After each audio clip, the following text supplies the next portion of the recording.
সুন্দর একটা পরিবেশ তৈরি করছে এই প্রসাদপুর বাজার থেকে জোট বাজার যাওয়ার পথে। চারি সাইডে, সরি দুই পাশে, চারি পাশ তো না। এটা কি গাছ? এটা আমরা যে গাছ চিনি সেটা না, বকফুল না এটা।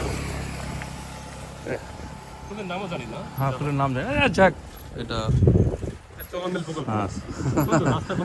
দারুণ একটা পরিবেশ, ভালো। গাছ লাগাই তাইলে মনে হয় ভালো হবে স্যার।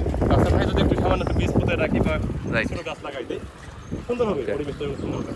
মানে একটু করলে হয়, বেশি করার দরকার নেই। একটু করে গাছগুলোকে একটু জাস্ট পানি দিয়ে একটু একটু যখন গাছে উঠবে না, তখন একটু তোমাকে মানে ছাগল টাগল যেন না খেয়ে ফেলে, এটা খেয়াল করতে হবে। তাহলে কাজ হয়ে গেছে, এই যে যারা যা হওয়ার হয়ে গেছে। একটু একটু কি আমরা করতে চাই না, একটু কি আমরা করতে চাই না। আমাদের চলছে আমাদের প্রকল্প আত্মায় নদীর পার ধরে।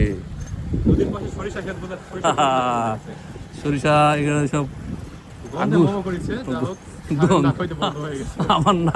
আমার নাক সর্দিতে বন্ধ হয়ে গেছে। আবার দুই সমস্যা হয়েছে, কি যে হচ্ছে ওনার মতে। টানে টুনে নিঃশ্বাস নিয়ে বেঁচে আছে পৃথিবীতে, যতদূর পারি টেনে টুনে শ্বাস নিয়ে বেঁচে আছে। Okay bye.